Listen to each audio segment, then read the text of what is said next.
வணக்கம். இந்த காணொலியில் 10ஆம் வகுப்பு தமிழ் புத்தகம் பழைய புத்தகத்திலிருந்து இயல் 5 வந்து பார்க்க போகிறோம். முதல்ல செய்யுள் கொடுத்துருக்காங்க. எதை பற்றி கொடுத்துருக்காங்கன்னா பெரிய புராணம், அப்பூதி அடிகள் புராணம் பற்றி சொல்லியிருக்காங்க. பெரிய புராணம் அண்ணாவே நம்மளுக்கு தெரியும், சேக்கிலார் இயற்றியது. ஸோ இதில் யாரை பற்றி இதில் மெயினாக இந்த செய்யுளில் கொடுத்துருக்காங்கன்னா அப்பூதி அடிகள் புராணம். இது என்னன்றது ஷார்ட்டாக சொல்லிடுறேன். அதுதான் வரிகளாகவும் கொடுத்துருப்பாங்க. ஸோ அதை பார்க்கறதுக்கு முன்னாடி அப்பூதி அடிகள் அன்னிட்டு ஒருத்தர் இருக்காரு. அவர் எங்க இருக்காருன்னா திங்களூர்ன்றது எங்க இருக்குன்னா தஞ்சாவூர்ல திருவையாற்றுக்கு அருகில இருக்கக்கூடிய ஒரு ஊர் தான் திங்களூர். அவர் பாத்தீங்கன்னா அவங்க வீட்டுல இருக்கக்கூடிய எல்லா பொருளுக்கும், அவருடைய பிள்ளைகளுக்கும், அவர்கிட்ட இருக்கக்கூடிய பசு எருமை எல்லாத்துக்குமே திருநாவுக்கரசர் அப்படின்ட்டு பெயரே வைப்பாரு. அப்படி அவர் அந்த ஊர்ல ஒரு தண்ணீர் பந்தல் போடுறாரு. அதுக்கும் திருநாவுக்கரசர் பெயரை வைக்கிறாங்க. ஸோ ஒரு குறிப்பிட்ட காலகட்டத்தில் அந்த ஊருக்கு திருநாவுக்கரசரே வர்றாரு. வந்தவர் அந்த தண்ணீர் பந்தலை பார்த்துட்டு என்ன நம்மளுடைய பெயர் வச்சிருக்காங்க அப்படின்ட்டு வியந்து பார்க்கறாரு. பார்த்துட்டு இது தண்ணீர் பந்தல் போட்டது யாருன்னுட்டு விசாரிச்சுட்டு அப்பூதி அடிகள் வீட்டுக்கும் போறாரு. போயிட்டு அவர்கிட்ட நான் தான் திருநாவுக்கரசர்னு ஃபர்ஸ்ட்ல சொல்லாம அப்பூதி அடிகள் கிட்ட நீங்க ஏன் உங்க பேரை வைக்காம அந்த தண்ணீர் பந்தலுக்கு திருநாவுக்கரசர் என்ற பேரை வச்சீங்கன்னு கேட்குறாங்க.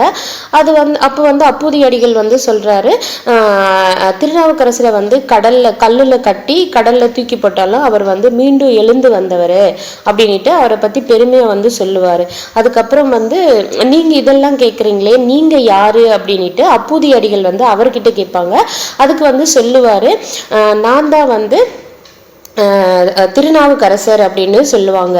அப்படின்னு சொன்னதுமே அவர் ஆனந்த கண்ணீர் எல்லாம் விட்டு அவருடைய காலில் தொழுது வணங்கியிருப்பாரு. அதுக்கப்புறம் எங்க வீட்டில் நீங்க சாப்பிட்டுட்டு தான் போகணும் அப்படின்னு சொல்லுவாங்க. அதுக்கு அவரும் திருநாவுக்கரசரும் ஒத்துக்கிறாரு. அதுக்கப்புறம் காய்கறிகள் எல்லாம் போட்டு நல்லா சமைக்கிறாங்க.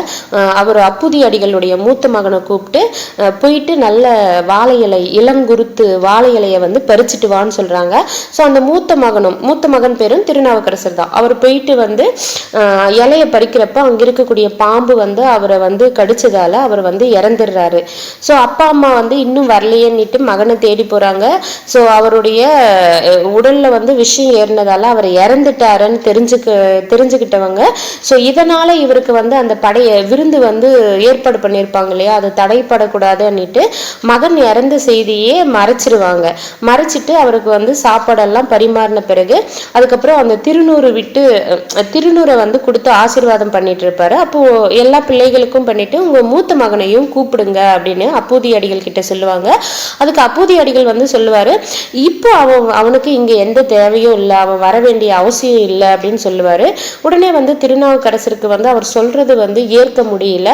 அப்புறமா இறைவனுடைய அருளால ஏதோ நடந்திருக்கு அப்படின்னு தெரிஞ்சுக்கிட்ட அவரு என்ன நடந்தது அப்படின்ட்டு சொல்லுங்கன்னு அப்பூதி அடிகள் கிட்ட திருநாவுக்கரசர் கேட்கிறாரு. அதுக்கு அவர் நடந்ததை சொல்றாரு. அதுக்கப்புறம் அந்த பையனை போய் பார்த்து திருநாவுக்கரசர் பாத்தீங்கன்னா ஒன்று கொலாம் அப்படின்ற ஒரு திருப்பதிக பாடலை பாடி உயிர் கொடுத்திருப்பாங்க. இறைவனுடைய அருளால் ஒன்று கொலாம் என்ற திருப்பதிகம் பாடினதால இறந்த பிள்ளைய எழுந்திருப்பாரு, உயிரோட வந்திருப்பாங்க. இதுதான் செய்யுள்ள வரிகளா கொடுத்திருப்பாங்க. அது ஒரு வாட்டி என்னன்னு டக்குன்னு பார்த்துருவோம். அப்பூதி அடிகள் எங்க வாழ்ந்தவர்னா திங்களூர்ன்றது எங்க இருக்குன்னா தஞ்சாவூர்ல திருவையாற்றுக்கு அருகில இருக்கு. இந்த அப்பூதி அடிகள் பாத்தீங்கன்னா ஒரு குற்றமற்றவர், ஒரு சிவபக்தி மிக்கவராக இருக்காரு. சேம் டைம் திருநாவுக்கரசரிடம் பேரன்பு உடையவராகவும் இருந்திருக்காரு.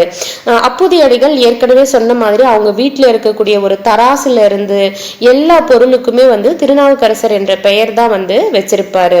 அப்பூதி அடிகளின் மூத்த மகன் பாம்பு தீண்டியதால இறந்துருவாரு.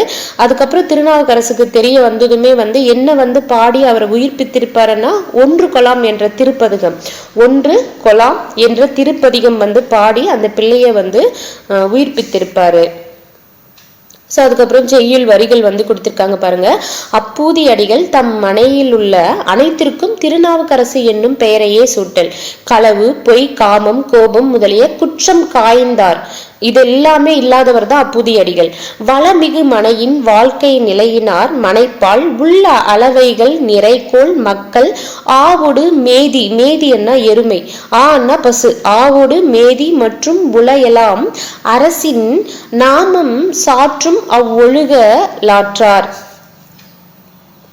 காய்ந்தார் அண்ணா நீக்கினார், மனை அண்ணா வீடு, அண்ணா பசு, மேதி அண்ணா எருமை, நிறைக்கோள் அண்ணா துலாக்கோள், துலாக்கோள் அண்ணா தராசு.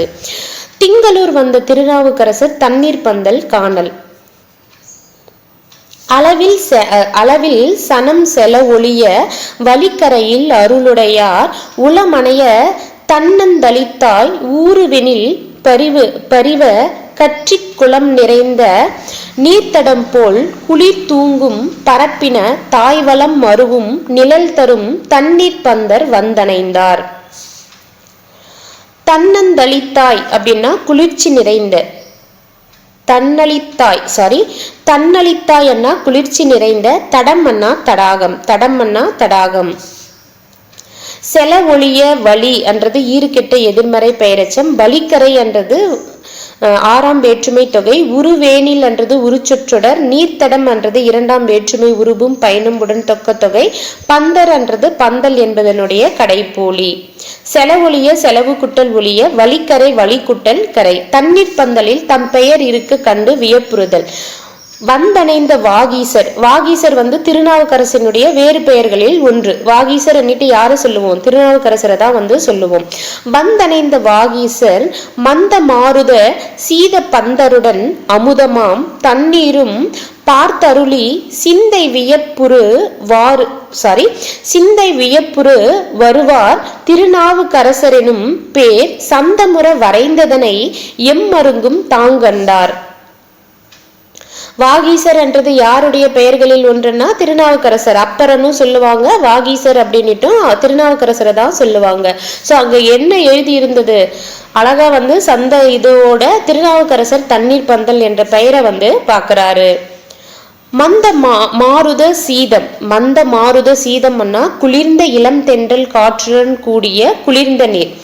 மந்த மாருத சீதம் அண்ணா குளிர்ந்த இளந்தென்றல் காற்றுடன் கூடிய குளிர்ந்த நீர். சந்தம் அண்ணா அழகு. அணைந்த வாகீசர் என்றது பெயரச்சம். வந்தணைந்த வந்து குட்டல் அணைந்த எம்மருங்கும் ஏ குட்டல் மருங்கும். திருநாவுக்கரசு என பெயர் வைத்த காரணம் கேட்டல். ஆரணையும் சடைமுடியார் அடியாருக்கு நீர் வைத்த ஈரில் பெரும் தண்ணீர் பந்தரில் நும் பேர் எழுதாதே வேறொரு பேர் முன்னெழுத வேண்டிய காரணம் என்கொள் கூறுமென எதிர்மொழிந்தார் கோதில் மொழி கொற்றவனார். ஈரு அண்ணா எல்லை, அந்த ஊரினுடைய எல்லையில தான் அந்த தண்ணீர் பந்தல் வச்சிருப்பாங்க. அப்பூதி அடிகளார் திருநாவுக்கரசர் பெருமையை உரைத்தல். பொங்கு கடல் கல் மிதப்பின் போந்தேரும் அவர் பெருமை அங்கனர் தம் புவனத்தில் அறியாதர் யாருளரோ மங்களமாம் திருவேடத்துடனின் இவ்வகை மொழிந்தீர் எங்குரைவீர் நீர்தாம் யார் இயம்புமென இயம்பினார். கல் மிதப்பன்னா கல்லாகிய தெப்பம், புவனம் அண்ணா உலகம், பொங்கு கடல் என்றது வினைத்தொகை, எங்குரைவீர் அண்ணா எங்கு குட்டல் உரைவீர். தாமே திருநாவுக்கரசர் எனல். திருமறையோர் அதுமொழிய திருநாவுக்கரசர் அவர் பெருமை அறிந்துரை செய்வார் பிற துறையினின் ஏற அருள் பெரும் சூளையினால். சூளை என்ற ஒரு நோய் வந்திருக்கும். அதனால இவர் என்ன பண்ணுவாரு, சைவ சமயத்துக்கு மாறி இருப்பாரு. அதுக்கு முன்னாடி வைணவத்துல இருந்திருப்பாரு. சூளையினால் ஆட்கொள்ள அடைந்துய்ந்த தெரிலும் உணர்வில்லாத சிறுமையேன் யான் என்றார். சூளை என்னும் பெருநோயால ஆட்கொள்ளப்பட்டு சைவ சமயம் வந்தடைந்த தெளிவில்லாத உணர்வுடைய சிறியவனே யான் அப்படின்னுட்டு சொல்றாரு. சூளை என்ன கொடிய வயிற்று நோய், தெரிலும்னா தெளிவில்லாத, பெருமை அறிந்து பெருமையை அறிந்து, இரண்டாம் வேற்றுமை தொகை, அறிந்து அடைந்து என்றது வினையச்சங்கள். திருநாவுக்கரசரை அப்பூதி அடிகள் வணங்குதல்.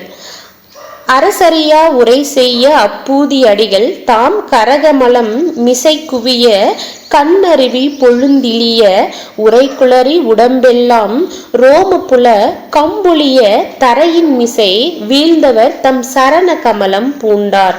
கரம் அண்ணா கை, கமலம் அண்ணா தாமரை, மிசை அண்ணா மேல்.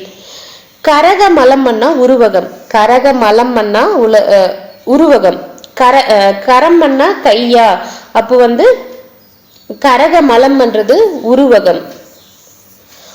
பொலிந்திலியன்றது வினையச்சம், பொலிந்திலியன்றது வினையச்சம். அது பார்த்துக்கோங்க, ஹைலைட் பண்ணிக்கோங்க. எதெல்லாம் உங்களுக்கு வித்தியாசமா இருக்கு, அது படிச்சதுமே உங்களால் அது இலக்கண குறிப்பு கண்டுபிடிக்க முடியாத பட்சத்தில் அதை ஹைலைட் பண்ணி அழுத்தம் கொடுத்து படிச்சுக்கோங்க.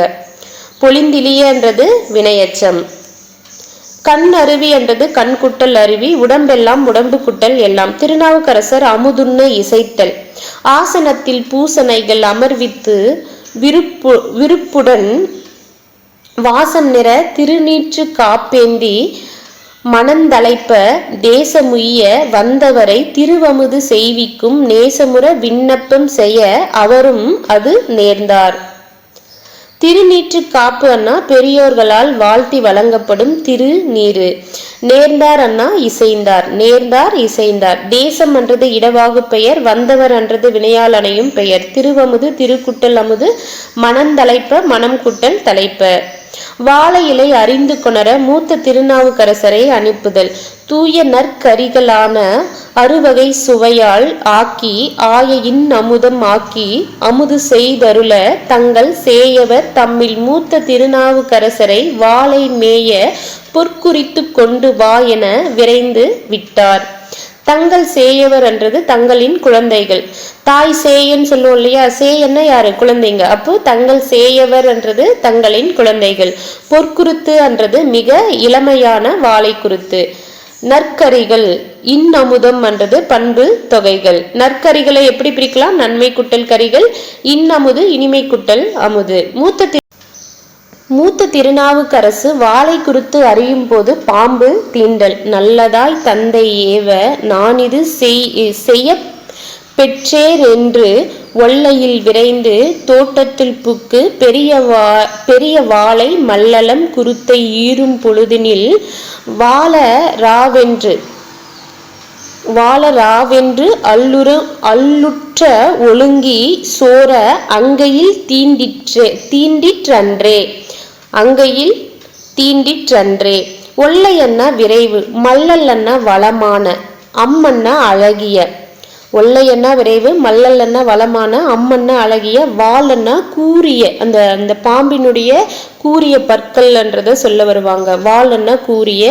வாலரா அப்படின்னு பார்த்தோம் இல்லையா, அரா அண்ணா பாம்பு, அரா அண்ணா பாம்பு. அல்லல் அண்ணா துன்பம், அலுங்கி அண்ணா மிக வருந்தி, அங்கை அண்ணா உள்ளங்கை. அலுங்கி மிக வருந்தி, அங்கை என்ன உள்ளங்கை. தாய் தந்தை, தாயும் தந்தையும், என்றது மறைந்து வந்ததால உண்மை தொகை. மல்லலம் குருத்து. மல்லல்னா என்ன பார்த்தோம், வளமான. அப்போ உரிச்சொற்றொடர். தீண்டிற்றுன்னா ஒன்றன்பால் வினைமுற்று. தீண்டிற்று ஒன்றன்பால் வினைமுற்று. வளரான்னா வாழ்குட்டல் அரா. வாழ்குட்டல் அரா. கூரிய பற்களையுடைய பாம்பு. அங்கை என்றது அகம் குட்டல் கை. அங்கை என்றது எப்படி பிரிக்கலாம், அகம் குட்டல் கை. மாண்ட மகனை மறைத்து திருவமுது படைத்திட திருநாவுக்கரசரை அழைத்தல். தளர்ந்து வீழ் மகனை கண்டு தாயரும் தந்தையாரும் உளம் பதைத்து உற்று நோக்கி உதிரம் சேர் வடிவும் மேனி விளங்கிய குறியும் கண்டு விடத்தினால், விடம்னா விஷம், விடத்தினால் வீந்தான், வீந்தான்னா இறந்தான் என்று துளங்குதல் இன்றி தொண்டர் அமுது செய்வதற்கு சூழ்வார். உதிரம் அண்ணா குருதி, மேனி அண்ணா உடல், வீந்தான் அண்ணா இறந்தான். துளங்குதல் என்றது தொழிற்பெயர். திருநீறு அணிய செய்ய மூத்த திருநாவுக்கரசரை எங்கே என்று வாகீசர் கேட்டலும் அப்பூதி அடிகள் கூறிய விடையும். ஆதினான் மறைநூல் வாய்மை அப்பூதியாரை நோக்கி காதலர் இவருக்கு மூத்த சேயையும் காட்டும் முன்னே மேதகு பூதி சாத்த என்றலும் விளைந்த தன்மை யாதும் ஒன்றுரையார் இப்போது இங்கவன் உதவான் என்றார். மறைநூல்னா நான்மறை, சேயன்னா குழந்தை, பூதி என்ன விபூதின்னு சொல்லுவோம்ல, அதுல வரக்கூடிய பூதி தான். பூதி என்ன திருநூறு. பூதி சாத்தன்றது இரண்டாம் வேற்றுமை தொகை. நான்மறை நான்கு குட்டல் மறை. நிகழ்ந்தது யாது என்று வினவுதல். அவ்வுரை கேட்ட போதே அங்கணர் அருளால் அன்பர் செவ்விய திருவுள்ளத்தோர் தடுமாற்றம் சேர நோக்கி இவ்வுரை பொறாதென் உள்ளம் என் செய்தான் இதற்கொன்றுண்டால்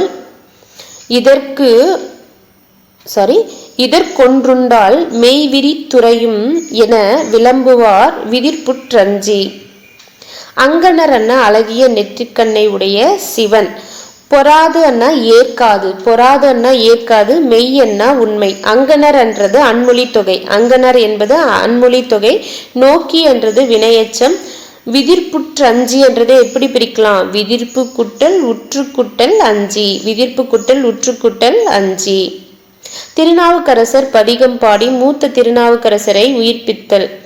நாவினும் கரசர் கேளா நன்று நீர் புரிந்த வண்ணம் யாவரின் தன்மை செய்வார் என்று முன்னெழுந்து சென்றே ஆவித்தீர் சவத்தை நோக்கி அன்னலார் அருளும் வண்ணம் பாவிசை பதிகம் பாடி பணிவிடம் பாற்றுவித்தார். ஸோ என்ன பாடல் பாடி உயிர்ப்பித்திருப்பாரன்னா, ஒன்று கொலாம் என்ற திருப்பதிகம் பாடி பாம்பினுடைய விடத்தை போக்கி அருளிருப்பாரு. பனிவிடம்னா பாம்பின் நஞ்சு. விடம்னா நஞ்சுன்னு தெரியும். பனிவிடம்னா இங்க பனி என்றது பாம்பு மீன் பண்ணது. பாம்பின் நஞ்சு. சவம்னா பிணம். பாற்று வித்தார்னா போக்கு வித்தார். போக்கு வித்தார். எழுந்து சென்று என்றது வினையச்சங்கள். பனிவிடம் என்றது பனியினது விடம். ஆறாம் வேற்றுமை தொகை. கேளான்றது செய்யா எனும் வாய்ப்பாட்டு வினையச்சம். கேளான்னா கேளாத, ஈறு கெட்ட எதிர்மறை பெயரச்சம் போற்றக்கூடாது. கேளான்னா செய்யா எனும் வாய்ப்பாட்டு வினையச்சம். பாவிசையை எப்படி பிரிக்கலாம்? பாக்குட்டல் இசை அப்படின்னு பிரிக்கலாம். ஆசிரியர் குறிப்பு ரொம்ப முக்கியம், நூல் குறிப்பு ரொம்ப முக்கியம். பாருங்க, பெரிய புராணத்தை ஏற்றியவர் யாருன்னா சேக்கிலார். சேக்கிலார் எங்க பிறந்தாருன்னா காஞ்சிபுரம் மாவட்டத்தில் இருக்கக்கூடிய குன்றத்தூர்ல பிறந்திருக்காரு. காஞ்சிபுரம் மாவட்டத்தில் இருக்கக்கூடிய குன்றத்தூர்ல பிறந்திருக்காரு. இவருடைய இயற்பெயர் என்னன்னு பாத்தீங்கன்னா அருண்மொழி தேவர். இவருடைய இயற்பெயர் அருண்மொழி தேவர். இவர் யாருடைய தலைமை அமைச்சராக இருந்தாருன்னா அனபாய சோழனிடம்.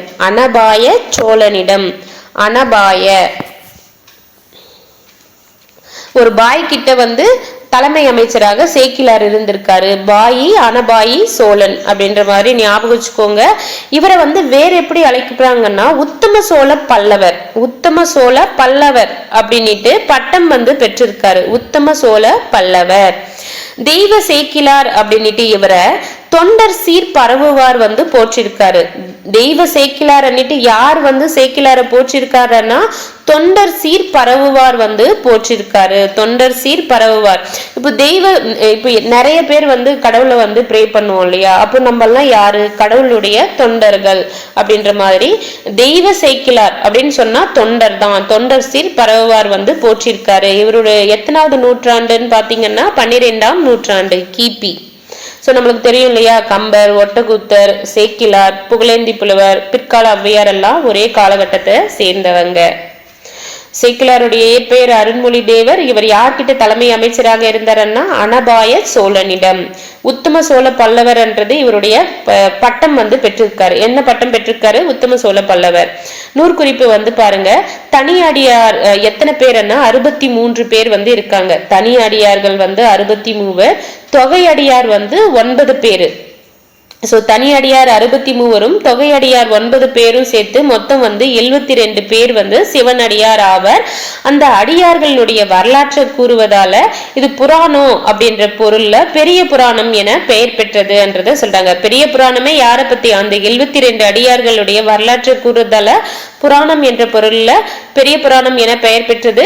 இந்த நூலுக்கு சேக்கிலார் இட்ட பெயர் என்னன்னு பாத்தீங்கன்னா திருத்தொண்டர் புராணம். தொண்டர்கள் தானே இறைவனுக்கு அவங்க எல்லாம். அப்போ அதனால திருத்தொண்டர் புராணம் அப்படின்னு பெயர் வச்சிருப்பாரு.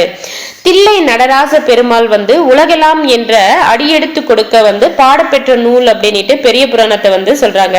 பெரிய புராணம் யார் அடியெடுத்து கொடுக்க பாடப்பெற்ற நூல்னா தில்லை நடராச பெருமாள் உலகெல்லாம் என்ற அடியெடுத்து கொடுக்க பாடப்பெற்ற நூல். சேக்கிலாருடைய பாடல்கள் எல்லாமே வந்து தெய்வ மனம் கமலும் தன்மையுடையதால மகாவித்வான் மீனாட்சி சுந்தரனார் வந்து எப்படி வந்து புகழ்றாரு சேக்கிலார, பக்தி சுவை நனி சொட்ட சொட்ட பாடிய கவிவளவ அன்னிட்டு சேக்கிலார வந்து பாராட்டுறாரு. உலகம் உயிர் கடவுள் ஆகிய மூன்றையும் ஒருங்கே காட்டும் காவியம்தான் பெரிய புராணம் அப்படின்ட்டு திருவி கல்யாண சுந்தரனாரும் வந்து இது பெரிய புராணத்தை வந்து பாராட்டுறாரு. சோ பெரிய புராணம்னாவே உலகம் உயிர் கடவுள் ஆகிய மூன்றையுமே, உலகத்தையும் உயிரையும் கடவுளையும் மூன்றையுமே வந்து ஒருங்கே காட்டும் காவியம் தான் பெரிய புராணம்னுட்டு யார் வந்து பாராட்டுறாங்க? திருவிக்கா. சோ உலகம் உயிர் கடவுள்ன்றது 3, திருவிக்கான்றதும் 3 லெட்டர், அது வந்து பாத்துக்கோங்க. சோ திருவிக்கா வந்து பாராட்டுறாரு. ஆசிரியர் குறிப்பு நூல் குறிப்பு மட்டும் ஒரு வாட்டி ரீகேப் பார்ப்போம். பெரிய புராணத்தை இயற்றியவர் யாருன்னா சேக்கிலார். சேக்கிலார் எங்க பிறந்தாருன்னா காஞ்சிபுரம் குன்றத்தூர்ல வந்து பிறந்தாரு. இவருடைய இயற்பெயர் வந்து அருண்மொழி தேவர். யார்கிட்ட அமைச்சராக இருந்தார் சேக்கிலார்னா அனபாய சோழன் கிட்ட தலைமை அமைச்சராக இருந்தாரு. இவருக்கு என்ன பட்டம் பெற்றிருந்தாரு சேக்கிலார்னா உத்தம சோழ பல்லவர் என்ற பட்டத்தையும் வந்து பெற்றிருந்தார். சேக்கிலார வந்து தெய்வ சேக்கிலார் அப்படின்னு போற்றியவர் யாருன்னா தொண்டர் சீர் பரவுவார் வந்து போற்றிருப்பாரு. எந்த காலகட்டத்தை சேர்ந்தவர்னா கிபி 12ஆம் நூற்றாண்டை சேர்ந்தவர். பெரிய புராணம் எதை பத்தி எது அப்படின்னு பாத்தீங்கன்னா தனியடியார் 63 பேரும், தொகையடியார் 9 பேரும் அன்னிட்டு 72 பேர் வந்து சிவனடியார். அவ்வடியார்களுடைய வரலாற்று கூறுறதால புராணம் என்ற பொருள்ல பெரிய புராணம் அப்படின்ட்டு பெயர் வந்து பெற்றது. சேக்கிலார் வந்து பெரிய புராணத்துக்கு என்ன பெயர் வச்சிருப்பாருன்னா திருத்தொண்டர் புராணம். இந்த பெரிய புராணம் ஏற்றதுக்கு யார் வந்து அடி எடுத்து கொடுக்க பெரிய புராணம் ஏற்றப்பட்டதுன்னா தில்லை நடராச பெருமாள் வந்து உலகலாம் என்று அடி எடுத்து கொடுக்க பாடப்பெற்ற நூல் தான் வந்து பெரிய புராணம். தில்லை நடராச பெருமாள். சேக்கிலாருடைய பாடல்கள் எல்லாமே எப்படி இருக்கும்னா தெய்வ மனம் கமலும் தன்மையுடையதாக இருந்தது. அதனால மகாவித்வான் மீனாட்சி சுந்தரனார் வந்து சேக்கிலாரை எப்படி வந்து புகழ்றாருன்னா பக்தி சுவை நனி சொட்ட சொட்ட பாடிய கவி வளவ அப்படின்ட்டு அவரை வந்து புகழ்றாரு. பெரிய புராணம் வந்து உலகம் உயிர் கடவுள் ஆகிய மூன்றையும் ஒருங்கே காட்டும் காவியம் அப்படின்னு சொன்னவர் யாருன்னா திருவிக்கா அவர்கள். சேக்கிலார் பெருமான் அருளியது எதுன்னா பெரிய புராணம். தம் வீட்டில் உள்ள அனைத்து பொருள்களுக்கும் திருநாவுக்கரசர் என பெயர் சூட்டியவர் யாருன்னா அப்பூதி அடிகளார். பக்தி சுவை நனி சொட்ட சொட்ட பாடிய கவிவளவ என பாராட்டியவர் யாருன்னா மகாவித்வான் மீனாட்சி சுந்தரனார். அடுத்து வந்து பாருங்க தொடை வகை எழுதுக அப்படின்னு சொல்லியிருக்காங்க. இது சைட்ல நோட் பண்ண மறந்துட்டேன், நோட் பண்ணிக்கோங்க. 2ஆம் எழுத்து ஒன்றி வருவது வந்து எதுகை அப்படின்னு சொல்லுவோம். இப்போ வந்து அந்த 4 அந்த ஒவ்வொரு சீர்லையும் வந்து பாருங்க 2ஆவதா இருக்கக்கூடிய 4 இதுலயுமே வந்து காமனா வர்றதால இது என்னன்னு சொல்லுவோம்? முற்று எதுகை அப்படின்னு சொல்லுவோம். முற்று எதுகை, அதை வந்து நோட் பண்ணிக்கோங்க. வலம் மருவும் நிழல் தரும் தண்ணீர் பந்தர் வந்தணைந்தார் சந்தமுற வரைந்ததனை எம்மருங்கும் தாங் கண்டார். சோ 3 சுழி இன்னு வந்து வரும், அது வந்து போட்டுக்கோங்க. கடைசி ஒண்ணுக்கு வந்து தாங் கண்டார். சோ 3 சுழி இன்னு வரும், அது போட்டுக்கோங்க.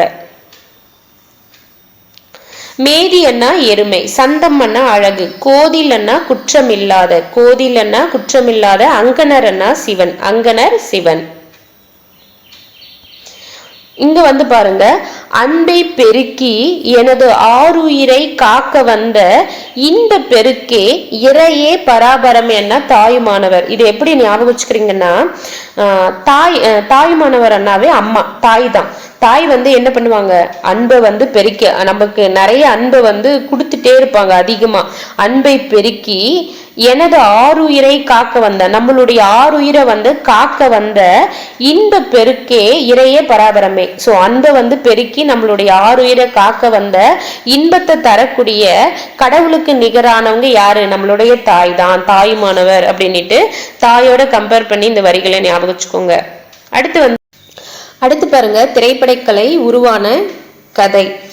உலகத்துல வந்து பல்வேறு மொழிகள் இருந்தாலும் மக்கள் எல்லாருமே எளிமையா புரிந்து கொள்ளக்கூடிய உலக மொழி அப்படின்னா எதுன்னு பாத்தீங்கன்னா திரைப்படம் தான். ஒளிப்படம் எடுக்கும் முறையை வந்து 1830ஆம் ஆண்டு வந்து கண்டுபிடிக்கிறாங்க. ஸோ ஒளிப்படம் ஒளிப்படம்னா இந்த லைட்டு சொல்லுவோம் இல்லையா, ஸோ அது மூலயமா எடுக்கக்கூடிய முறையை வந்து எப்போ கண்டுபிடிக்கிறாங்க அப்படின்னா 1830 வந்து கண்டுபிடிக்கிறாங்க. எட்வர்ட் மைப்ரிட்ஜ் என்பவர் ஆங்கிலேயர் முதலில் ஓடும் குதிரையை இயக்கப்படமாக எடுத்து வெற்றி பெற்றார். இது எப்படி ஞாபகம் வச்சுக்கிறீங்கன்னா, பிரிட்ஜு மேல குதிரை ஓடுது, பிரிட்ஜு மேல குதிரை ஓடுது, அப்போ வந்து ஓடும் குதிரையை இயக்கப்படம்னா பிரிட்ஜ்னா எட்வர்ட் மைப்ரிட்ஜ் அப்படின்ற மாதிரி அதை ஞாபகம் வச்சுக்கோங்க.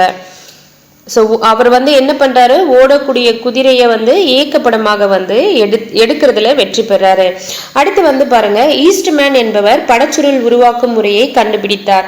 இது எப்படி ஞாபகம் வச்சுக்கிறீங்கன்னா, படச்சுருள் வந்து இழுக்கிற மாதிரி இருக்கும் இல்லையா, நம்ம எல்லாம் பார்த்துருப்போம் தானே போட்டோ. இப்போ வந்து போட்டோ வந்து இன்ஸ்டண்டா வந்து முடியுது. முன்னாடி வந்து அந்த நெகட்டிவ் மாதிரி ஒரு ரோல் இருக்கும், அந்த ரோலை வந்து கழுவி தான் நம்மளுக்கு போட்டோவா கொடுப்பாங்க. சேம் டைம் வந்து அந்த நெகட்டிவும் நம்ம கையில கொடுப்பாங்க, நீங்க அடுத்த வாட்டி போட்டோ வேணும்னா இதை கொண்டு வாங்க, இது மூலயமா எடுத்து தருவோம் அப்படின்ட்டு. அது வந்து ஒரு சுருள் மாதிரி தானே இருக்கும்.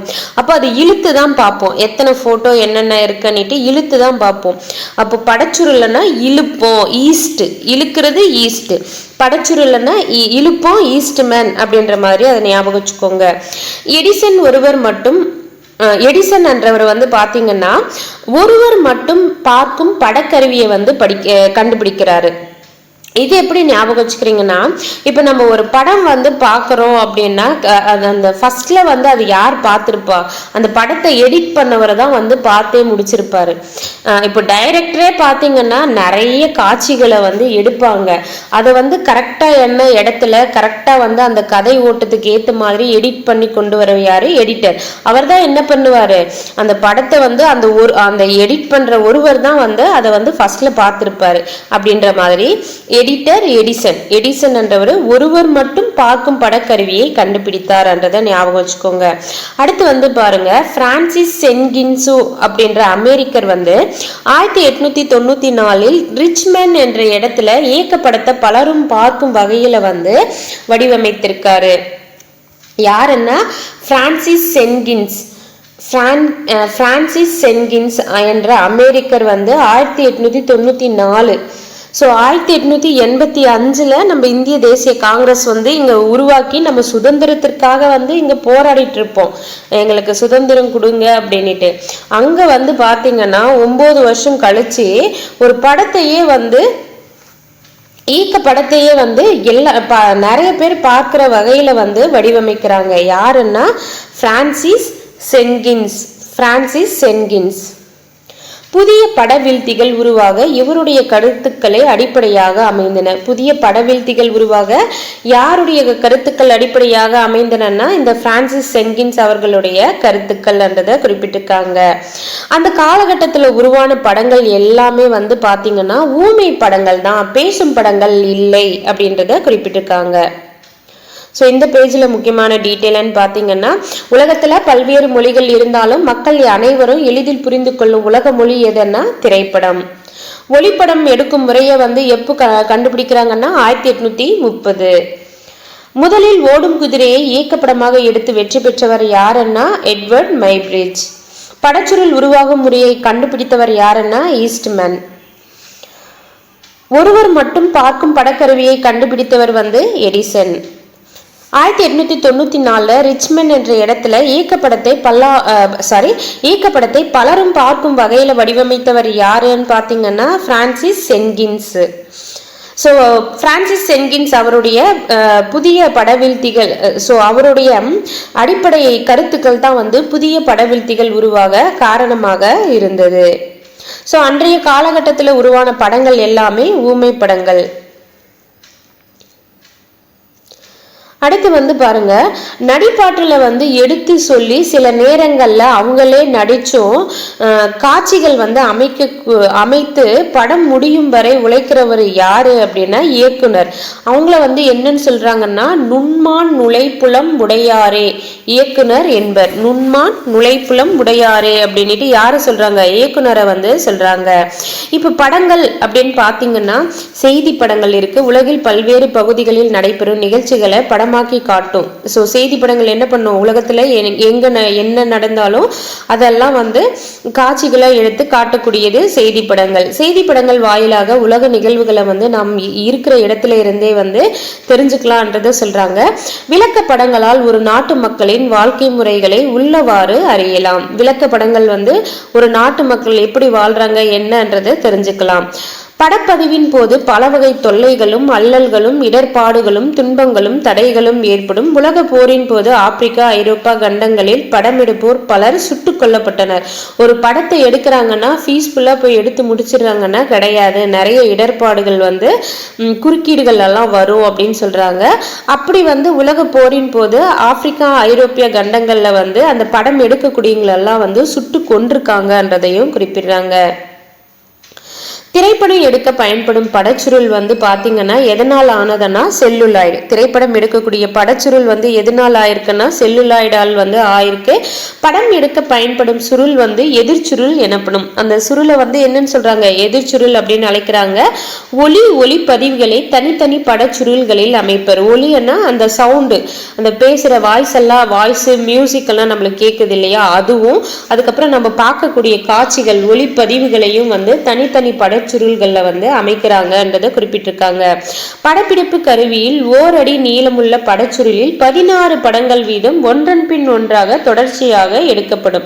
ஸோ படச்சுருள் வந்து எவ்வளோ இருக்கு, ஓரடி நீளம் இருக்கு, அதுல எத்தனை படங்கள் வந்து ஒன்றன் பின் ஒன்றாக எடுக்கப்படும்னா 16. ஸோ இந்த பேஜ்ல முக்கியமானதுன்னு பாத்தீங்கன்னா இயக்குனரை என்னன்னு சொல்லி அழைக்கிறாங்க, நுண்மான் நுழைப்புலம் உடையாரே. நுண்மான் நுழைப்புலம் உடையாரே அப்படின்னு குறிப்பிடுறாங்க. திரைப்படம் எடுக்க பயன்படும் படச்சுருள் வந்து எதனால் ஆனதுன்னா செல்லுலாய்டு. படம் எடுக்க பயன்படும் சுருளை வந்து வேற எப்படி சொல்லுவாங்க, எதிர் சுருள் அப்படின்னு குறிப்பிடுறாங்க. ஒளிப்பதிவுகளை வந்து தனித்தனி படச்சுருள்ல வந்து அமைப்பாங்க. படப்பிடிப்பு கருவில ஓரடி நீளம் இருக்கக்கூடிய படச்சுருள்ல எத்தனை படங்கள் வீதம் ஒன்றன் பின் ஒன்றாக தொடர்ச்சியாக எடுக்கப்படும்னா 16. அடுத்து வந்து பாருங்க, இந்த எடுத்த படத்தை வந்து திரையிடுவாங்க இல்லையா, அதை பத்தி வந்து சொல்லியிருக்காங்க. ஸோ அந்த திரையரங்குகளில் திரையிடும் போது வந்து பார்த்தீங்கன்னா அந்த கருவி மேற்பக்கம் ஒன்றும் அடிப்பக்கம் ஒன்றும் வட்டமான 2 பெட்டிகள் வந்து இருக்கும். காட்டக்கூடிய படச்சுருள் வந்து மேல் பெட்டியில் வந்து வைப்பாங்க.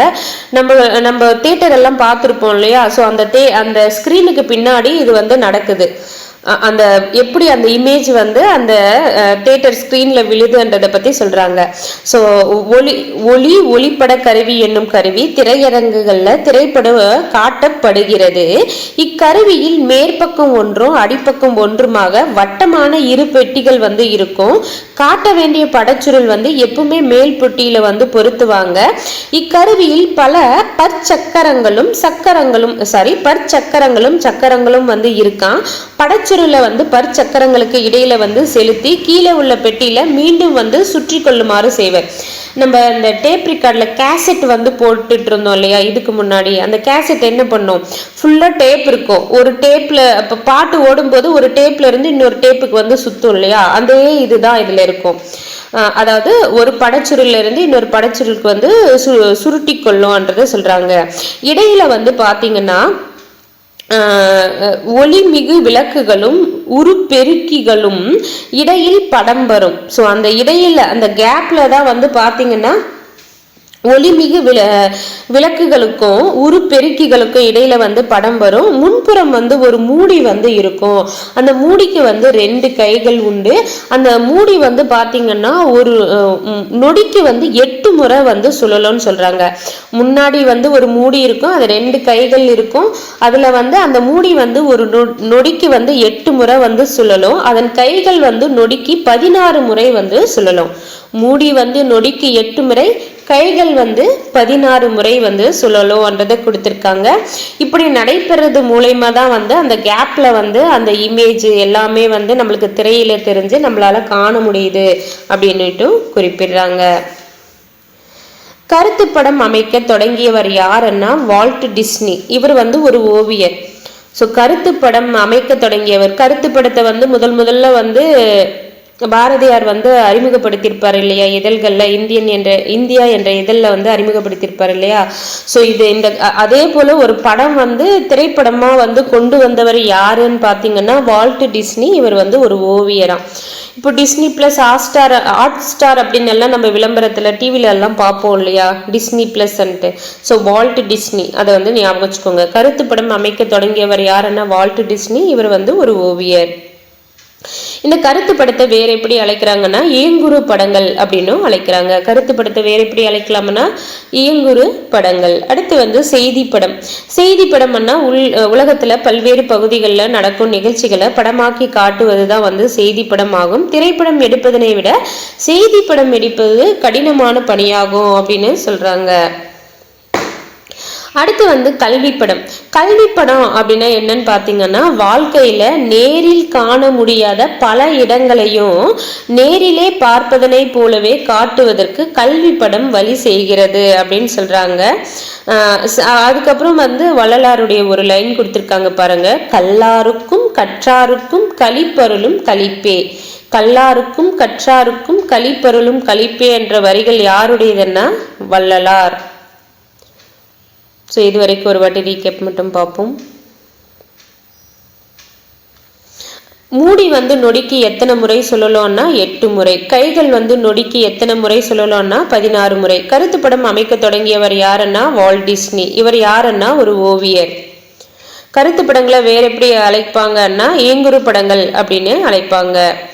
செய்தி படம் வந்து பார்த்தீங்கன்னா திரைப்படம் எடுக்கிறத விட கடினமான ஒன்று செய்தி படம். செய்தி படம்னா நம்ம செய்தியெல்லாம் பார்க்குறோம் இல்லையா, அதுதான், அது ரொம்ப கடினமானதுன்னு சொல்கிறாங்க.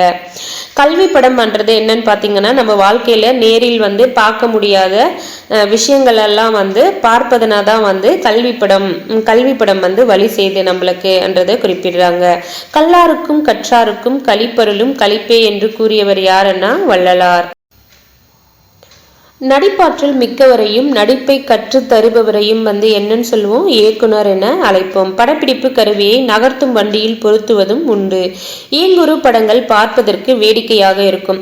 இந்த செகண்ட் ஒன் பார்த்தோம் இல்லையா, படப்பிடிப்பு கருவியை நகர்த்தும் வண்டியில் பொருத்துவது. இந்த என்னன்னா இந்த படப்பிடிப்பு கருவியை வந்து அசைஞ்சோம்னா அந்த இமேஜும் வந்து ஷேக் ஆயிடும், நம்மளுக்கு வந்து ஒரு கிளாரிட்டியா தெரியாது. அதனால அந்த படப்பிடிப்பு கருவி என்ன பண்ணுவாங்கன்னா ஒரு வண்டி மேல நகர்த்திட்டு, நம்மளும் டிவில எல்லாம் பார்த்துருப்போம் இல்லையா, ஹைட்ல இருந்து எடுக்கிறப்போ ஒருத்தர் வந்து ஒரு மிஷின்ல போவார். ஏன்னா அதுல வந்து அது ஃபிக்ஸ் பண்ணியிருப்பாங்க. அந்த கருவியை நகர்த்த முடியாது, பட் அந்த கருவி வச்சிருக்கக்கூடிய ஒரு வண்டி மூலயமா நகர்த்தி தான் வந்து படம் எடுப்பாங்க. ஸோ படப்பிடிப்பு கருவியை நகர்த்தும் வண்டியில் பொருத்துவதும் உண்டு. ஈங்குறு படங்கள் பார்ப்பதற்கு வேடிக்கையாக இருக்கும். ஈங்குறு படங்களை வந்து வேற எப்படி கருத்து படங்களை தான் வந்து ஈங்குறு படங்கள் அப்படின்னும் அழைப்போம். சந்திப்பிலை நீக்கி எழுதுக. திரைப்படம் எடுக்க பயன்படும் படச்சுருள் செல்லுலாய்டு என்னும் பொருளால் ஆனது. திரைப்படம் மக்களை தன்பால் ஈர்த்து கட்டி போடவல்லது. ஒருமை பன்மை பிழைகளை நீக்கி எழுதுக. ஈஸ்மேன் என்பவர் படச்சுருள் தயாரிக்கும் முறையை கண்டுபிடித்தார். இயங்குறு படங்களை குழந்தைகள் விரும்பி பார்க்கின்றனர். ஏற்ற வினா தொடர்களை அமைத்து எழுதுக. ஸோ செய்தி படங்கள் வாயிலாக நிகழ்வுகளை நாம் இருப்பிடத்திலேயே கண்டு கழிக்கலாம் என்றது. எதன் வாயிலாக நிகழ்வுகளை நம் இருப்பிடத்திலேயே கண்டு கழிக்கலாம்? திரையரங்குகளில் திரைப்படம் காட்ட ஒளி படக்கருவி பயன்படுகிறது. எந்த படக்கருவி திரையரங்குகளில் திரைப்படம் காட்ட பயன்படுகிறது? ஈஸ்ட்மேன் என்றது வந்து பார்த்தீங்கன்னா படச்சுருள். எடிசன் என்றது பார்த்தீங்கன்னா ஒருவர் மட்டும் பார்க்கும் படக்கருவி. எட்வர்ட் மைப்ரிட்ஜ் என்பவர் வந்து இயக்கப்படம். வால்ட் டிஸ்னி வந்து கருத்துப்படம். கலைச்சொல் அறிந்து கொள்வோம். பர்சிஸ்டன்சி ஆஃப் விஷன் வந்து பார்வை நிலைப்பு. விஷன் அண்ணா பார்வைன்னு தெரியும், அந்த பர்சிஸ்டன்சி ஆஃப் விஷன் அண்ணா பார்வை நிலைப்பு. டப்பிங் அண்ணா ஒளிச்சேர்க்கை. டைரக்டர் அண்ணா இயக்குனர். ஷூட்டிங் அண்ணா படப்பிடிப்பு. கார்ட்டூன் அண்ணா கருத்துப்படம். நெகட்டிவ் அண்ணா எதிர்ச்சுருள். கேமரா அண்ணா படப்பிடிப்பு கருவி. ட்ரோலி அண்ணா நகர்த்தும் வண்டி. மைக்ரோஃபோன் அண்ணா நுண்ணொளி பெருக்கி. ப்ரொஜெக்டர் அண்ணா படவீழ்த்தி. லென்ஸ் அண்ணா உருப்பெருக்கி. மோஷன் பிக்சர்ஸ் அண்ணா இயங்குறு படங்கள். அடுத்து வந்து எம்ஜி ராமச்சந்திரன். புது புத்தகத்திலேயே வந்து இவரை பற்றி நிறைய டீட்டெயில் கொடுப்போம். அந்த டீட்டெயிலும் இங்கே இருக்குது, அதில் இல்லாத ஒரு சில டீட்டெயிலும் இருக்குது, அதை வந்து பார்த்துருவோம். இவர் எங்கே பிறந்திருப்பார் அப்படின்னு பார்த்தீங்கன்னா இலங்கையில் இருக்கக்கூடிய கண்டியில் 1917 ஜனவரி 17 வந்து பிறந்திருப்பார். எங்கே பிறந்தார்? இலங்கையில் கண்டியில் 1917 ஜனவரி 17 வந்து பிறந்திருப்பாரு. Gopala Menon Sathyabhama, MG, G for யாரு, அவருடைய அப்பா கோபால மேனன் சத்யபாமா. ஸோ அந்த இணையாருக்கு, கோபால மேனனுக்கும் சத்யபாமா என்ற இணையாருக்கும் 5வது மகனாக பிறந்திருப்பாரு. இவருக்கு 2 வயசு ஆகிறப்பவே இவருடைய அப்பா வந்து இறந்துருவாரு. வறுமையில் வாடிய இவருடைய குடும்பம் வந்து என்ன பண்ணுவாங்கன்னா, தமிழ்நாட்டில் கும்பகோணம் நகரத்துக்கு வந்து குடிபெயர்வாங்க. யாரு, அவங்களுடைய அம்மா சத்யபாமா. அங்க கும்பகோணத்துக்கு வந்தவங்க அங்க இருக்கக்கூடிய ஆணையடி பள்ளியிலேயே இவரையும் இவருடைய அண்ணனான சக்கரபாணியையும் வந்து சேர்ப்பாங்க. இவங்களுடைய இளமை பருவத்துல வந்து வறுமையில தான் வந்து போயிட்டு இருக்கும். அப்புறமா எதிர்பாராத விதமாக இவரும் இவருடைய அண்ணனும் வந்து பாத்தீங்கன்னா நாடகத்துறையில நடிக்கும் வாய்ப்பு வந்து கிடைக்கிது. அறிஞர் அண்ணாவின் பேச்சாற்றலால வந்து பாத்தீங்கன்னா பழகும் பண்பு, உண்மை, நேர்மை, கடமை, கண்ணியம், கட்டுப்பாடு முதலியவற்றால் ராமச்சந்திரன் வந்து கவரப்படுறாரு. ராமச்சந்திரன் நடிப்பு கலையையும் அரசியலையும் அவருடைய கண்களாக கருதினார். ஸோ முத்துராமலிங்க தேவர் வந்து பாத்தீங்கன்னா அதாவது தெய்வீகம் தேசியம் அப்படின்ட்டு வரும். அதே வந்து பெரியாரன்னா பகுத்தறிவு சுயமரியாதை வரும். அதே ராமச்சந்திரனுக்கு வந்து என்ன சொல்றாங்க, நடிப்பு கலையும் அரசியல். ஸோ அவர் வந்து நல்லா நடிச்சாரு, அதுக்கப்புறம் நல்ல ஒரு சிறந்த அரசியல்வாதியும் இல்லையா. அப்போ நடிப்பு கலையும் அரசியலையும் வந்து அவருடைய கண்களாக கருதினார். யாருன்னா எம்ஜிஆர். இவரை வந்து புரட்சி நடிகர் திலகம் அப்படின்னா சிவாஜி, புரட்சி நடிகர், மக்கள் திலகம். நடிகர் திலகம்னா சிவாஜி, மக்கள் திலகம்னா எம்ஜிஆர். மக்களுக்காக நிறைய இவர் தானே ஆட்சிக்கு வந்து பண்ணியிருப்பாரு. அப்போ மக்கள் திலகம்னா எம்ஜிஆர்ன்றதை ஞாபகம் வச்சுக்கோங்க. அறிஞர் அண்ணாவின் நெஞ்சம் கவர்ந்தவராக எம்ஜிஆர் விளங்கியதால அறிஞர் அண்ணா வந்து என்னன்னு போற்றிருக்காங்க, இதயக்கனி என்று போற்றினார். ஸோ இதயக்கனி அன்னிட்டு யாரை சொல்றாங்க, எம்ஜிஆர். யார் போற்றிருக்காங்க, அறிஞர் அண்ணா வந்து போற்றிருக்காங்க இதயக்கனி அப்படின்ட்டு. ஸோ இது வந்து படிக்கும்போது நம்மளுக்கு புரியும். அதனால அவர் நெஞ்சம் கவர்ந்ததாலன்னா அப்போ இதயம் தானே, அப்போ இதயக்கனி அன்னிட்டு அண்ணா வந்து போற்றிருக்காரு. 1963ஆம் ஆண்டு சென்னை மாநில சட்டமன்ற மேலவை உறுப்பினர் ஆனார். ஸோ 9, 6, 3 அப்படியே டிசெண்டிங் ஆர்டரில் 3 வந்து லெஸ் பண்ணிட்டு வந்தோம்னா 1963 சென்னை மாநில சட்டமன்ற மேலவை உறுப்பினர் வந்து ஆகுறாரு.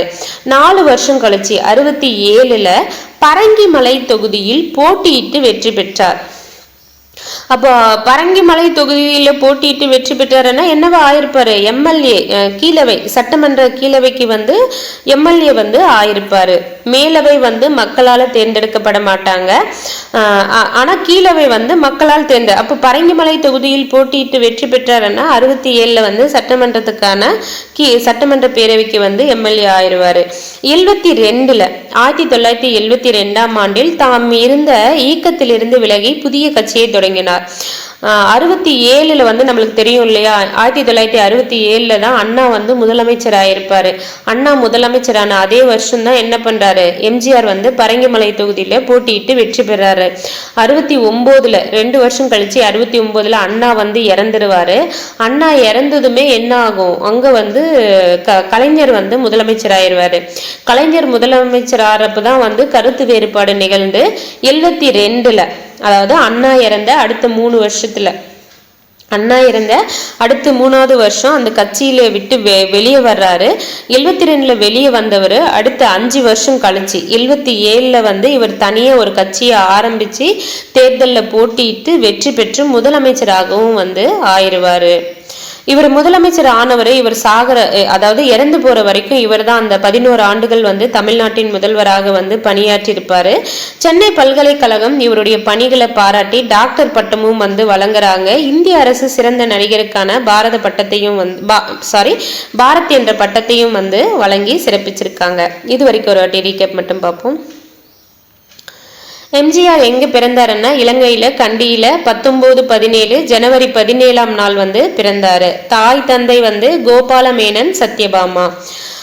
எப்போ வந்து எங்க வர்றாங்க இவங்க அம்மா, தமிழ்நாட்டுல எங்க இருந்தாங்க, எங்க வந்து தங்கியிருப்பாங்கன்னா கும்பகோணத்துக்கு வந்து குடிபெயர்ந்திருப்பாங்க. அங்கதான் வந்து ஆணையடி பள்ளியில ராமச்சந்திரன் அவரும் அவருடைய அண்ணனான சக்கரபாணியும் வந்து படிச்சிருப்பாங்க. ராமச்சந்திரனை வந்து பெரிதுமே கவர்ந்தவர் யாருன்னா அண்ணா அவர்கள். எம்ஜிஆர் வந்து எதை வந்து இரு கண்களாக கருதினார்னா நடிப்பு கலையையும் அரசியலையும். புரட்சி நடிகர் எம்ஜிஆர், மக்கள் திலகம் எம்ஜிஆர், இதய கனி அன்னிட்டு அண்ணா வந்து யாரை போற்றினார்னா எம்ஜிஆரை வந்து போற்றினார்.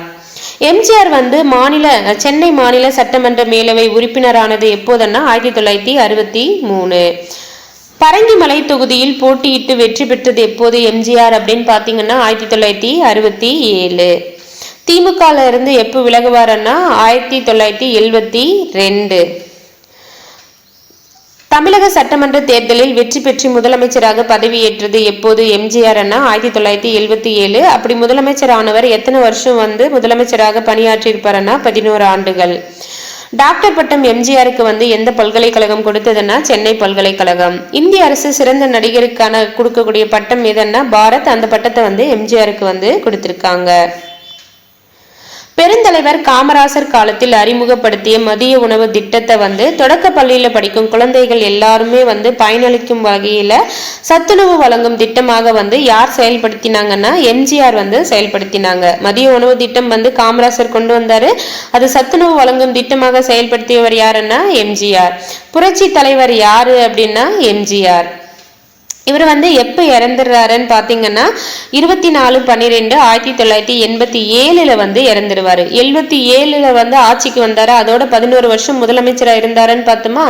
11 கூட்டினா 11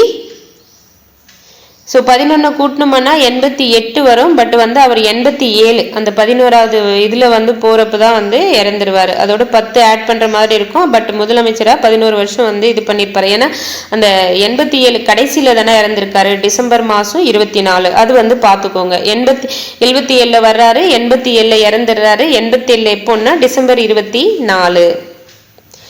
மெரினா கடற்கரையில அண்ணா நினைவிடத்திற்கு அருகே வந்து எம்ஜிஆரை வந்து நல்லடக்கம் வந்து செய்யறாங்க.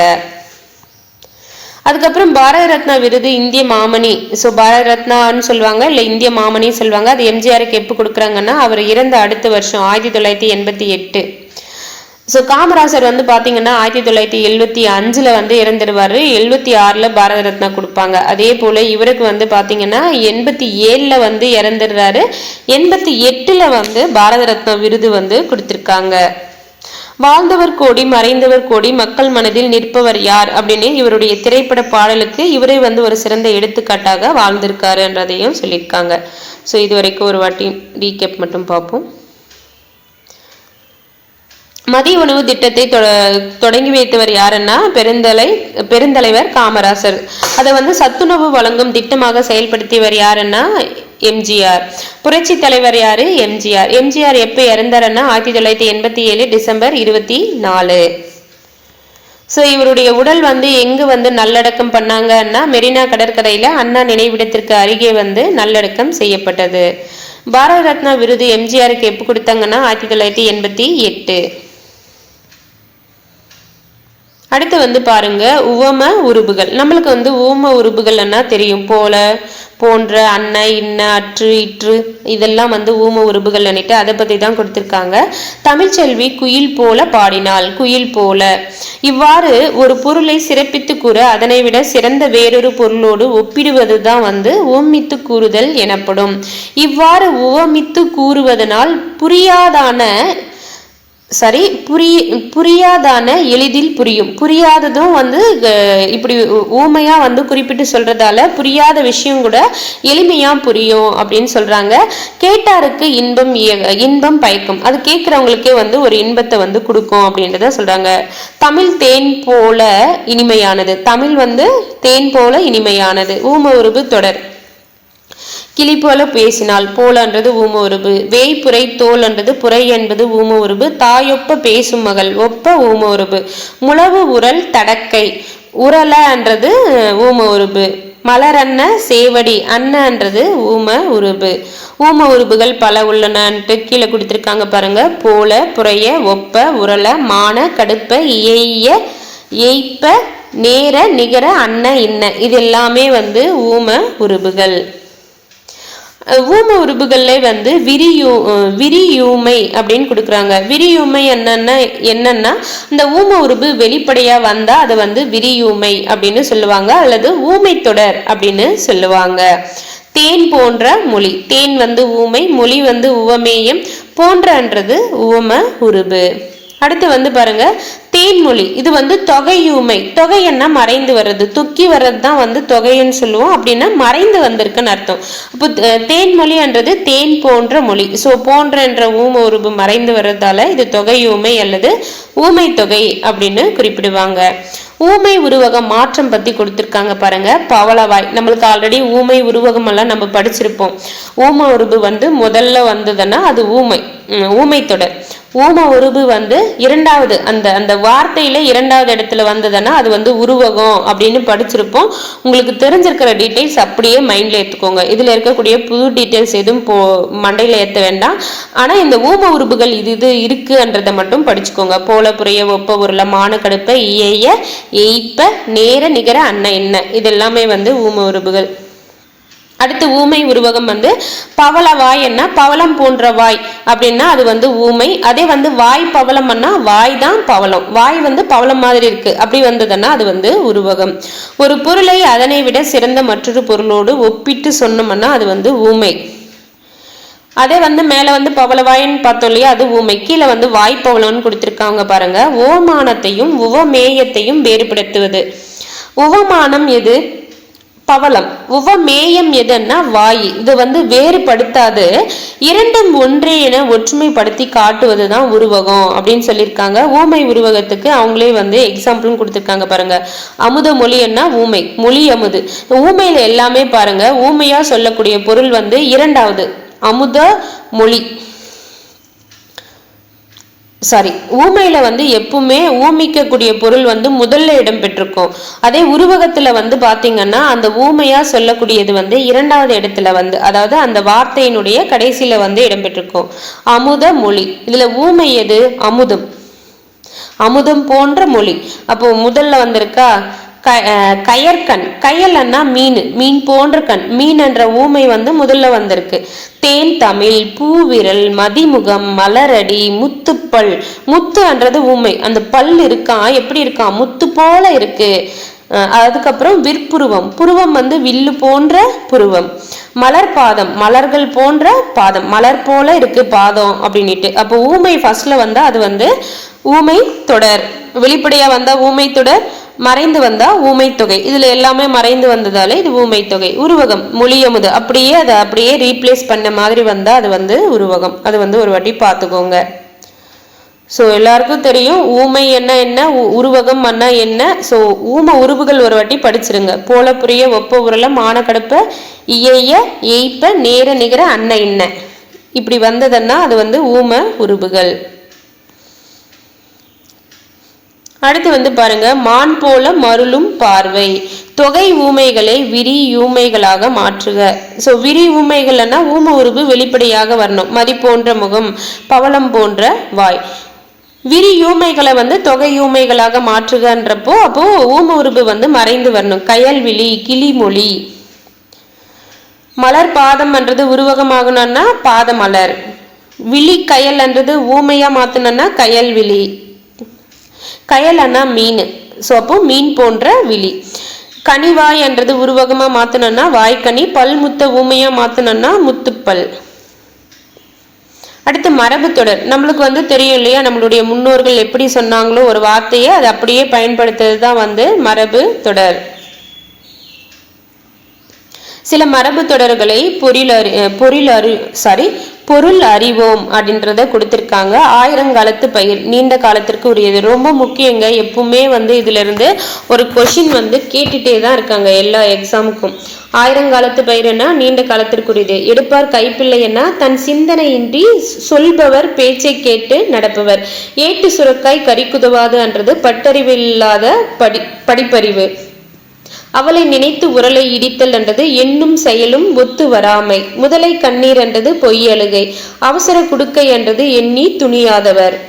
ஆகாய தாமரை என்ன இல்லாத ஒன்று. கம்பி நீட்டல் என்ன சொல்லிக் கொள்ளாமல் செல்லல்.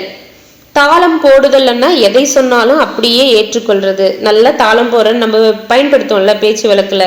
காணல் நீர்னா இருப்பது போல தோன்றும் ஆனால் இருக்காது. பஞ்சாய் பரத்தல்னா அலைந்து திரிதல், குட்டிச்சுவரன்னா பயனின்றி இருத்தல், கொட்டி அழித்தல்னா மிகுதியாக பேசுதல். ஒருமை பன்மை பிழைகளை நீக்கி எழுதுக. திரையரங்குகளில் திரைப்படம் காட்ட ஒளிப்பட கருவி என்ற கருவி பயன்படுகின்றது. நமது சமுதாயத்தில் அறிவியலும் தொழில்நுட்பமும் ஆங்காங்கு ஒளிபரப்பும் மின் விளக்குகள் போல் இருக்கின்றன. இன்று பேருந்துகள் ஓடான் தான் வரும். ஓர் அணில் மரத்தில் ஏறியது. நான் வாங்கிய நூல் இது அன்று. தொடருக்கு ஏற்ற வினா அமைக்க. திரைப்படம் எடுப்பதனை விட செய்தி படம் எடுப்பது கடினமான பணியாகும். திரைப்படம் எடுப்பதை விட எந்த படம் எடுப்பது கடினமான பணியாகும். நடிப்பு கலையும் அரசியலையும் தம் இரு கண்களாக எம்.ஜி. ராமச்சந்திரன் கருதினார். நடிப்பு கலையையும் அரசியலையும் தம் இரு கண்களாக கருதியது யார்? இளங்கோவின் குடும்பத்தினர் வாழையடி வாழையாக வேளாண்மை தொழில் செய்து வந்தாங்க. இதை எப்படி சொல்லுவோம்? வாழையடி வாழையாகன்னா பரம்பரையாக, மரபு தொடருக்கேற்ற பொருள். எம்.ஜி. ராமச்சந்திரன் திரையரங்கில் கொடுகட்டி பறந்தார் என்றது எப்படி சொல்றோம்? தனிப்புகளோடு விளங்குதல். அடுத்து பாருங்க, தொடரில் அமைத்து எழுதுக. சீட்டு கிழிந்து விட்டது, முதலை கண்ணீர், கயிறு திரித்தல். ஸோ இதெல்லாம் நம்மளுக்கு தெரியும், அதை நீங்க ட்ரை பண்ணி பாருங்க. சொற்களுக்கு இருபொருள் தருக. ஆறுன்னா வழி தனி, திங்கள்னா சந்திரன் நிலவு, மாலை என்ன மலரையும் குறிப்பிடும் தொடை, அது நடுவில் கமா போட்டுக்கோங்க, போடாம விட்டுருக்கேன். நகை என்ன சிரிப்பு அணிகலன், மெய் என்ன உண்மை உடல். கருத்துப்பட உருவாக்கத்தில் முன்னோடியாக விளங்கியது யாருன்னா வால்ட் டிஸ்னி. ஸோ அவர் தானே இதை கொண்டு வந்திருப்பாரு. அவர் ஒரு ஓவியர். அரபு எண்கள் தமிழ் எண்கள், ஸோ அதை பார்த்துக்கோங்க ஒரு வாட்டி. இந்திய அரசியலின் சாணக்கியர் அப்படின்ட்டு யாரு சொல்றாங்கன்னா மூதறிஞர் ராஜகோபாலாச்சாரிய சொல்றாங்க. ராஜகோபாலாச்சாரிய தான் என்னன்னு அழைப்பாங்க? ராஜாஜி அப்படின்னு அழைப்பாங்க. இந்திய அரசியலில் சாணக்கியர் அன்னிட்டு இவர் சொல்றாங்க மூதறிஞர் ராஜகோபாலாச்சாரி. தமிழ் பழமொழிகள். இனம் இனத்தோடு சேரும், வீட்டில் எலி வெளியில் புலி, தோல்வியே வெற்றிக்கு அடிப்படை. நம்மெல்லாம் நிறைய பேர் எப்படி இருப்போம்? வீட்டில் புலியாவும் வெளியே எலியாவும் இருப்போம். பட் இங்க பாருங்க, வீட்டில் எலி வெளியில் புலி, தோல்வியே வெற்றிக்கு அடிப்படை. கல்வி கரையில கற்பவர் நாள் சில. ஸோ நாலடியார் வரிகள். கல்வி கரையில கற்பவர் நாள் சிலன்றது நாலடியார். ஆழம் அறியாமல் காலை விடாதே, இது நிறையவே கேள்விப்பட்டிருப்போம். ஆழம் தெரியாம காலை விடாதே அப்படின்னு சொல்லுவாங்கல்ல, நம்ம பேச்சு வழக்கிலவே பயன்படுத்துவோம். அவ்வளோதாங்க, இதோட இயல் 5 முடியுது. அடுத்த இயல்ல அடுத்த வீடியோல அடுத்த இயல் பார்ப்போம். தேங்க்யூ.